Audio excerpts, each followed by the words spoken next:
Good afternoon, everybody. We are here with Sheila Bierwert.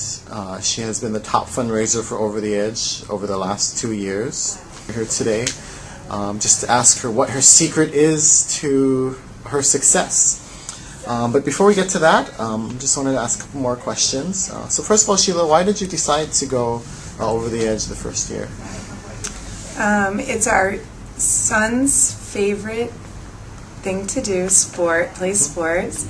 He's an athlete, and Special Olympics is our favorite charity of all times. We love it. He loves sports, and it's the only way he can participate, and he participates 100%. And our whole family participates, being buddies and chaperones, and so we wanted to do what we could to raise money for. Okay. So, what's your favorite part about participating in Over the Edge itself? Well, competition is in our family, so really it's a competition, and I wanted to see if I can raise the most money. And my husband obviously helps me, and the kids get into it too, and it's like a competition. So we try to raise as much as we can. That's awesome. So, so how do you get started fundraising when you start? The first thing is to create the first giving page. And doing that, I found out the best way to do it was to make it personal. So for me, it's easy being a parent of a Special Olympian. So I would take a picture, use a picture of him.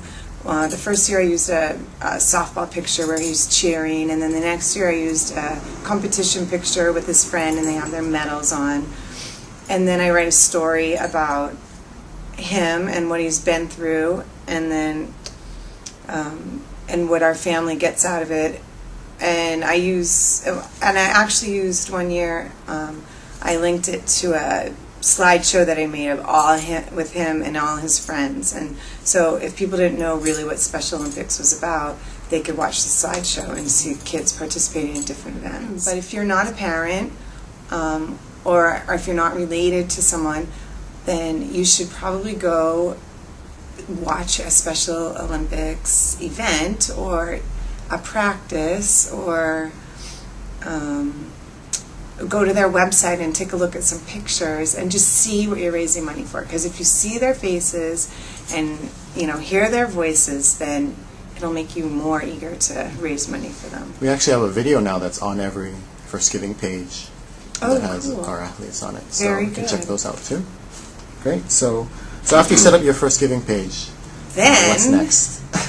Then I go through my contact list in my email, and I send it to every single person. It doesn't matter if I don't even know who they are anymore, because they might want to donate. So I just send it to everybody. The hundreds of people that you have in your mailbox contact list, just send it to them. And then they might send it on to, invite them to send it on to their friends too. And then after that, so I'll do that probably, I'm going to be able to do it 2 months out, but you could do it 1 month out, 6 weeks out. And it's surprising the people that you might not even know who still do. Then I put it on Facebook and put the link on, and look what I'm doing. And I ask my friends and my relatives to put it on their Facebook page, and they do the same. And then I'll do the same thing like every month, I'll say, in 6 weeks, and I'll resend the mail and put it out on Facebook again. 1 month to go, and do it again. And I just keep counting down and inviting people to share it with other people too. And my husband sends it to work contacts.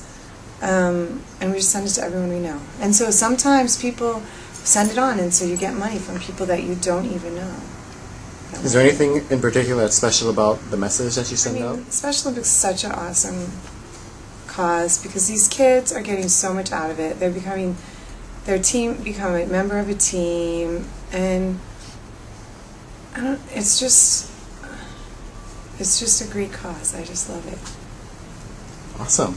Okay. So in all of that, what do you think is the most important step that you take, or the most effective thing that you do to raise the money? Well, I think by not going through your list and going, oh, I don't want to bug them. I don't want to bug them, because really, if they don't want it, they'll delete it. But you can collect $5, $10, and from so many people, and it adds up. So don't count people out, because people are willing to give. And even my daughter's soccer team, her teammates donated, and they would write little messages on it too. Wow. Yeah. Finally, is there anything else you'd like to add as far as how? Well, it's great fun. I was scared to death, but I'm doing it again for the third time, because it's an amazing thing, and to hear everybody cheering as you're going down is so much fun. It's a great, great event. Once again, can you tell us how much you raised the last 2 Both years? times it was over $6,000, so at least $12,000. Sheila, is there anything special you do for your thank yous, or after the event is over? At the very end, when we're all done, we send a photo thank you card with pictures from the day, and saying a big thank you to everyone that donated to us. It's important for next year. Yeah. Well, thank you so much, Sheila, for your time Thank today, you. and hope everybody got some great tips from this interview. Thanks.